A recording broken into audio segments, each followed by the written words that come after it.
Hello there, I am Jamie Millis, and thank you for joining us today. Today we're going to talk about what makes up your computer, the various components and how they play into the overall performance of your computer. So we're going to go through each of these parts in order to help you understand what you need to look for if you're going to be buying a new computer. Stick around, we've got a lot of good stuff coming your way.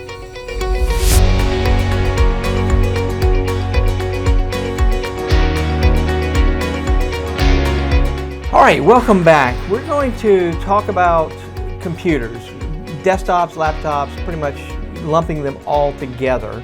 And we're going to look at what it's going to take to really get you a good performing computer. Not all computers are made the same. And so we want to look at, if you're going to be buying one, what do you need to be looking at in order to make sure that you get something that's going to perform well. A lot of times in our shop, we get a lot of folks that come in and they will tell us, man, my computer is really, really running slow. It's probably one of the most common things that we see coming through is generally just performance related problems. So what is it that makes these computers run slow? Well, we're not going to get into things like viruses and malware and things like that. I'm going to save that for another show. But what I want to talk about are the various components: the processor, the memory in the computer, and the hard drive that's inside the computer. The three major components that are going to be making up that computer and what it's going to, as far as them running fast or slow. All right, so let's talk about a processor for a moment. What is a processor? Or a processor, or the CPU, Central Processing Unit, is what is actually doing that work inside your computer. When you are opening up a program, doing any kind of math calculations, that's all being done by the processor. Now, what does a processor look like? Well, I've got one here for you, and this is really all there is to a processor. If you look at that, there's really not much there, right? And if you turn it sideways, you can hardly see it. It used to be that we had pins on the back. We don't even have pins on these any longer. Very, very small. So this is a processor. Okay, so the processor comes in various models, and you may be familiar with some of these terms. You may have heard something from, say, Intel, such as a Core i5, or maybe AMD. You'll hear the term Ryzen 5. These are just names of of these particular product lines that Intel has. You may have heard of Core i3, Core i5, and so forth. Various levels of processor. It's used to determine the speed and performance of the processor. And listen, it's very important that you understand this, because if you are out buying a new computer and you want some performance, you've got to understand this piece, okay? Often people will come in and they will bring a computer in and say, well, really, why is it really running that slow? Well, it's running slow because they've got such low-end processors. They bought a budget computer with a very low-end processor. All right, so back to these models. What do we have? Core i3, Core i5, Core i7, Core i9. Different ones. Maybe you go and look at a Ryzen, Ryzen 5, Ryzen 7. Typically, basically what that means is that you got a Core i3 and you compare that against a Core i5. The i5 is going to run faster than the i3. So the i3 being the entry level, or the Ryzen, lower end Ryzen number is going to be a lower end version. And as you go up, 5, 7, so forth, those are going to be higher end versions, and they could come with a lot of additional features. Like, for instance, on the inside the processor, we have something called cores, and those cores are basically little small processors. And so you can have 2 cores, you can have 4 cores, and of course, the more cores you have, typically the faster things are going to run. Now you have 4 processors inside this little thing, right? So you'd have 4 individual processors in there, or 2, just depending on which model that you go with. And so I recommend that you do a little research before you make a purchase when it comes to the processor. Probably one of the most common areas that folks will make a mistake on, because they're looking at computers and all you're doing is looking at the price and not really understanding that you've got a very low-end processor. Now, where does that fit into things? Well, if you're not really doing anything high-end, maybe that lower-end processor will do the trick for you. But for most people, what I recommend doing is look at, you want to grow into the computer, not grow out of it as soon as you get it. And so typically, I really recommend starting out, like say, at a minimum of a Core i5 or Ryzen 5 processor. So do a little research on that. Make sure that you understand before you make that purchase. Don't do that impulse buy, okay? Don't go out and say, oh, wow, they got this thing on special for $249. You're going to get yourself in trouble if you're not careful with that. And so I want you to also understand another thing about processors. These processors are typically, once you buy the computer with that particular processor, that's what you get. You don't usually have much room, if any, to do an upgrade on the processor. So let's say you go with an i3 processor, and a year later you're like, this thing is really slowing down. You may not even be able to go get an i5 or an i7 to go into that machine so that you can go faster. So processors are typically not something you're going to upgrade. Not saying that you can't. Some machines you can do that. But also a lot of times those machines were built around a particular series of processors. And in some cases, especially on some of the budget systems, the processors are soldered down to where you can't remove them and put in a different processor. So try to start out with as much processor as you can get performance-wise, so that way you have something to grow into. Otherwise, you may be looking for a newer computer sooner than later. All right, so we were talking about processors. The next item that I want to go into is going to be RAM, or computer memory. RAM is so important to you in the computer. It's probably one of the most important components, in determining the overall system performance. It gives your applications a place to store and access data on a short-term basis. Keep in mind, RAM is not hard drives, okay? It's memory. If you turn the computer off, then what's in RAM is gone. If you save something to your hard drive, when you turn the computer back on, it's there for you. So RAM is basically what is used when you're opening up programs, okay? All right, so for example, if you open up a document or a spreadsheet or a web page, right? Maybe an application like the calculator. All these applications are now running in RAM. And the more RAM you have, typically the better things are going to run. Your operating system is another one of these things that it takes up a lot of RAM when you start the computer.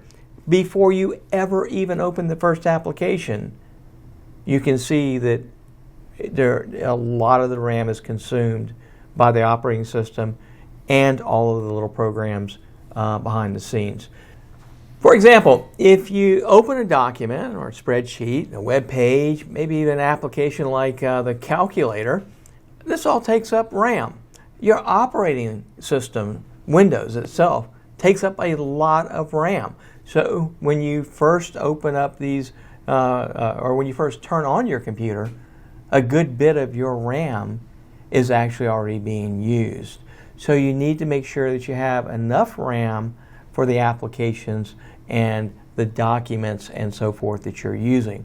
By the way, let me kind of give you another quick example.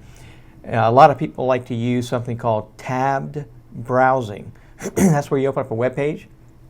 You have little tabs that go across the top.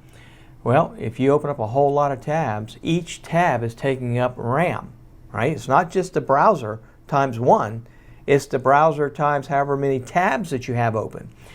I can't tell you how many calls that we get about computers running slow we'll log into the computers, take a look, and one of the first things we look for is we'll look to see if a browser is open. And what we'll see is that a user has 2 or 3 browser windows open, and then 15 or 20 tabs running in each one of those. And so each one of those is consuming a good bit of RAM.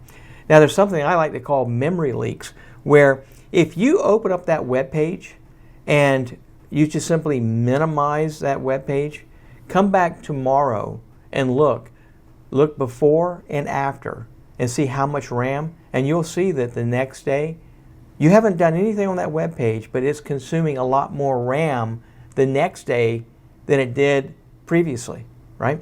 So RAM is really important, and programs like web pages, really, if you're not using them, any application, close them down, maybe open up a Word document, Excel spreadsheet, do what you have to do, and close it so it can release that RAM for other programs to use. All right, so computers typically come with an initial amount of RAM in them, right? And in a lot of cases, you'll see today, especially on budget computers, they'll come with 4 gigs of RAM. And by today's standards, really 4 gigs doesn't give you a whole lot. And these are really chips that are on the inside of the computer. As a matter of fact, let me show you one. So here's a RAM module. This is what you would see typically in a computer. And you can put, they'll come with these, and you can add more of these to that.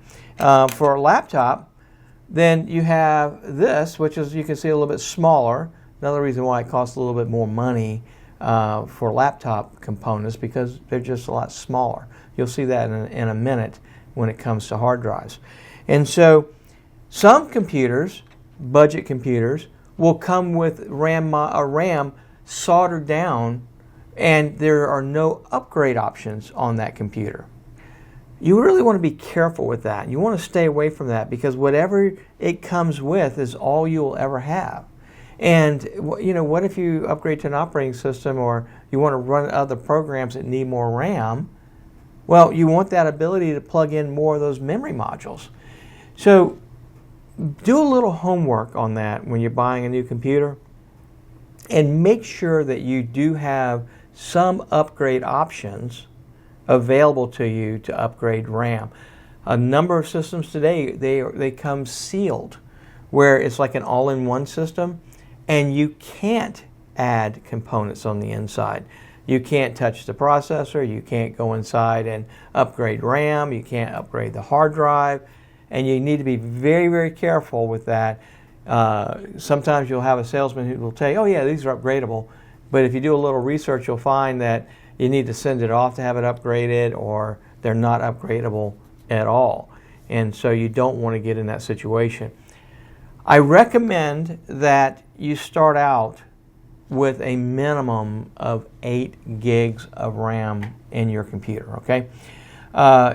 People ask me all the time, how much RAM do I really need? And it's kind of hard to really say what you would need, because I don't really know what you're going to be doing with the computer. But what I can tell you is that from a just general performance, if you look at what Windows is taking when you just turn on the computer, a lot of times you'll see that it's taking 6 or 7 gigs just for itself.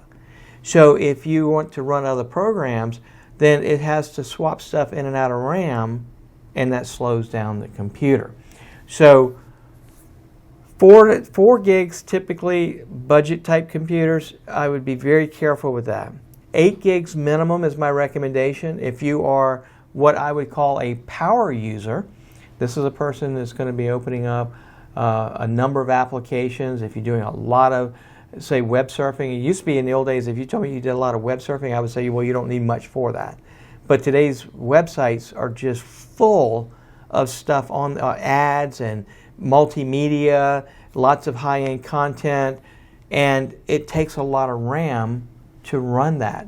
And so now I recommend a minimum of going with 8 gigs of RAM, with the ability to add more if you need it. So if you start out with 8 and you want to add another 8 gigs down the road, then now you can get up to 16. A lot of times today now we will actually say, listen, you sound like you might be more of a little bit more of a power user, and to give you a little room to grow, we would recommend that you start out with 16 gigs of RAM.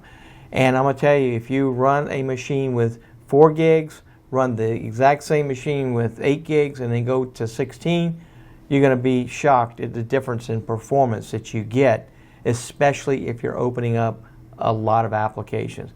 Normally, things like word processing doesn't take a lot of resources. Excel spreadsheets or those types of things don't take a lot of resources to run. Email can, depending on what you're doing with email, if you're opening up a lot of pictures or somebody's sending you videos and stuff, that could consume a fair amount of RAM. The operating system takes a lot of RAM as well. Try to go with a minimum of 8, and I think you will notice a big difference going to 16 gigs of RAM. Oh, and listen, if you're a gamer, this is where it really gets good, because now you're looking at 32 gigs of RAM or 64 gigs of RAM in the computers. Listen, RAM is a big player in computer performance. So again, if you're even a basic computer, we start out at that 8 gigs. If you're high-end, doing graphics work, you may be at that 32 gigs of RAM, 64 gigs of RAM. Very important to make sure that you don't skimp on this particular item. All right, next item. Let's talk about hard drives, another really important item in the computer. I'm going to show you a couple drives and show you where we have progressed over the years. All right. This is a 3.5-inch drive. This is what you typically would see in your desktop computer. This is a mechanical drive. These are platters on the inside of the drive. You'll see that there's a little arm right there. Okay, if you're old enough to remember a record player, so you remember how you put the needle down on the record to play the record? Well, this is kind of like that, right? So these, by today's standards, very, very slow, okay? Again, 3.5-inch drive, mechanical drive, slow, but they're very inexpensive. Good for things like archiving data, right? Because the cost per gigabyte with those types of drives are very, very low. But from a performance standpoint, very slow by today's standards, okay? All right, I want to talk to you a little bit about what's called a solid-state drive. This is kind of what we went to next. No moving parts on the inside of this. They're all chips on the inside. A lot faster than the traditional mechanical drive. Now, at one time, these things were so expensive, you really couldn't afford them. So if you were looking for some really high-end, very performance-based system, you went to a solid-state drive. A lot of computers today are now starting to come with solid-state drives as the standard for drives, okay? If you are looking for a computer and you want to make sure from a performance standpoint that everything up right from the beginning is good, go with a solid-state drive. By the way, take a look at this one. This is the newest of the solid-state drives. So we basically have replaced this with this. And so these is phenomenal how fast this is a solid-state drive. And it's amazing how fast these things can get. Now, not all solid-state drives are made the same, okay? Not all solid-state drives are made the same. You've got to understand this. You can find some very inexpensive hard drives out there, solid-state hard drives, but the performance of those drives are pretty poor.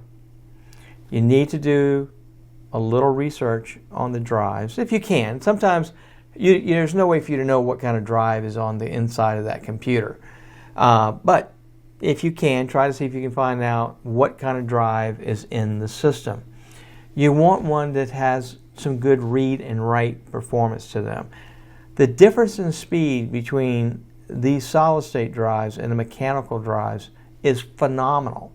But if you get a low-end drive, you may not see any increase in performance, okay? So do a little homework if you can. Make sure that you understand solid-state drives. And by the way, this is another good thing if you've got an existing computer and you are looking to get some more performance out of it. The two things I would recommend right out the gate would be a solid-state hard drive and more RAM, depending on how much RAM you have in your computer. And it's amazing how much life you can breathe back into an older computer going with a solid-state drive. Hey, so what are some advantages of the solid-state drive? So yeah, we just talked about speed, right? Solid-state drives are definitely faster. They are also good from an impact standpoint. If you have a laptop, for instance, and you're carrying it around and you drop that or bump that, well, a lot of laptops have a small version of this drive. It will be in this size right here, and it has that same head there that moves back and forth. Well, that head, if you happen to bump it, it will crash into the drive, and when that happens, it's all over. You typically lose some, if not all, of your data. Whereas on a solid-state drive, they're very impact resistant. So, if you drop that laptop, more than likely it's going to survive a drop like that. Now, I'm not saying go out and drop your laptop or, smack it up against the wall to see how well it performs, but solid-states have a great advantage in that respect. Lower power consumption. I love that particular piece of it. So your laptop, desktop, people aren't typically worried so much about power, but you can typically get better battery life in your laptop or a tablet or something with the solid-state drives. They don't pull as much power as a mechanical hard drive. In some cases, you even get better warranties now on solid-state drives than you do with mechanical drives. Now, again, we're seeing a lot of computers coming in today with solid-state drives already in them. Some of them lower-end drive, budget computers come in with lower-end solid-state drives, and sometimes we'll upgrade them to higher performing drives to get a little bit more performance out of them. But again, they also they're very good for upgrading an existing computer.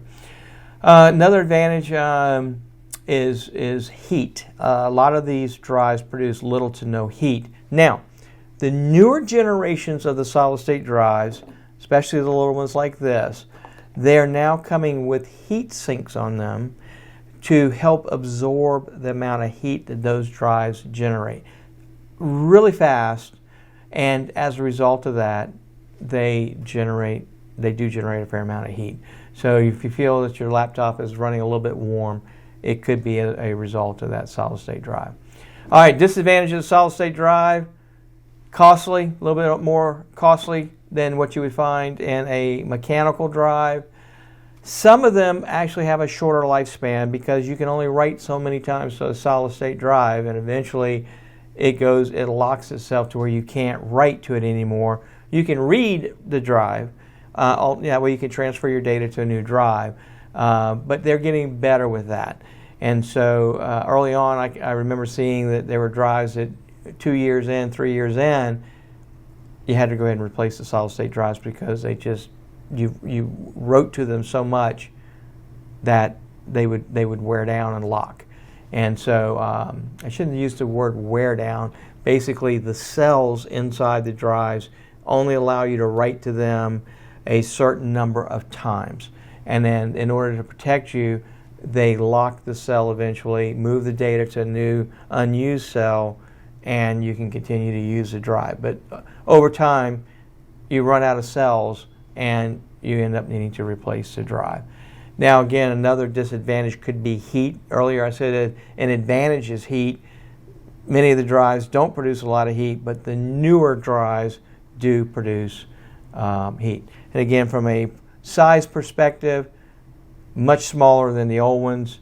So computers are becoming smaller and smaller as a result of that, and that's another good thing. Now, it used to be, remember the big old desktops? You can actually get a full-size desktop now in 4-inch by 4-inch type box because they're using such smaller components, okay? Okay, let's talk now a little bit about how you can see, how your computer is performing. Maybe, RAM, whether you've got enough RAM, how your RAM's doing, what programs are doing in the background. So you can kind of understand why you need a lot of RAM or why you need a faster performing drive. What I've done next is I've opened up Task Manager in Windows. And when you open up Task Manager, you can click on More or view details, which will then give you the ability to see a screen like what you're seeing here. Now on the screen there's a tab at the top that says Performance, and when I go into Performance here, I can kind of see what all is going on from a CPU standpoint. I can look at memory. For instance, now my computer, I've got 64 gigs of RAM in this computer. But I don't really have anything running in the background. I have two browsers open and a word processor open. I have the little recording program going on right now, and I'm using 8.2 gigs of RAM just for those few programs. So if I only had 8 gigs of RAM, well, I wouldn't have enough RAM to run what I'm running right now. And so what would happen is the Windows would have to swap stuff in and out of RAM so that I can have multiple things going at the same time, right? So having that 8 to 16 gigs of RAM gives me some extra room. See, RAM is definitely faster than a mechanical drive.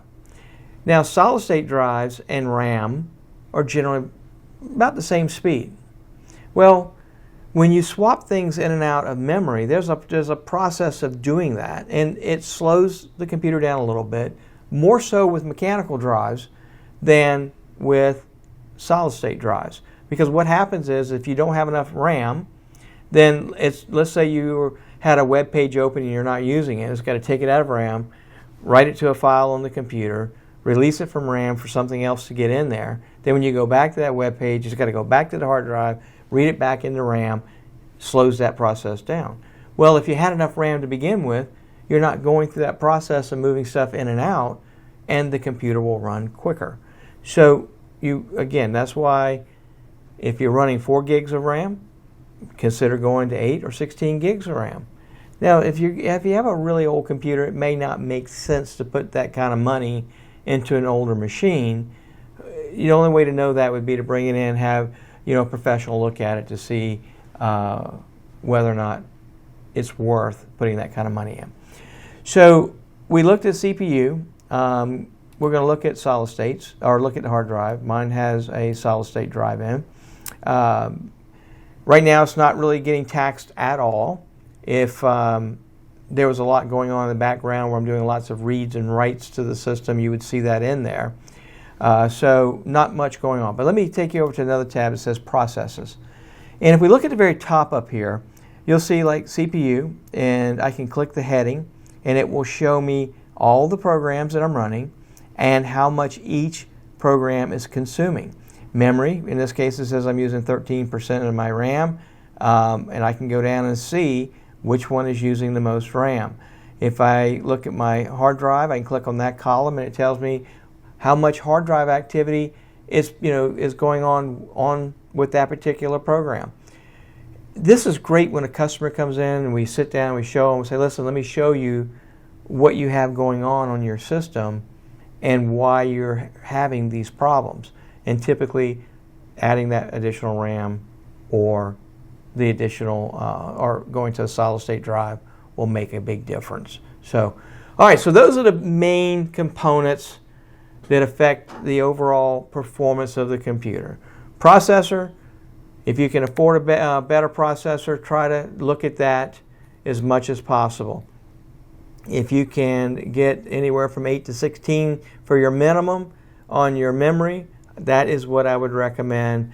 And then also a good high-performing hard drive for the computer, especially if you're doing graphics type work or anything that is what we call read intensive, where it's reading a lot of stuff off the hard drive, or write intensive, where you're writing a lot of stuff to the drive. The faster the drive, the quicker that those actions are going to happen. Again, I think if you look at those, and if there are any deficiencies in those areas, and you correct those, I think you'll notice that your computer will run faster.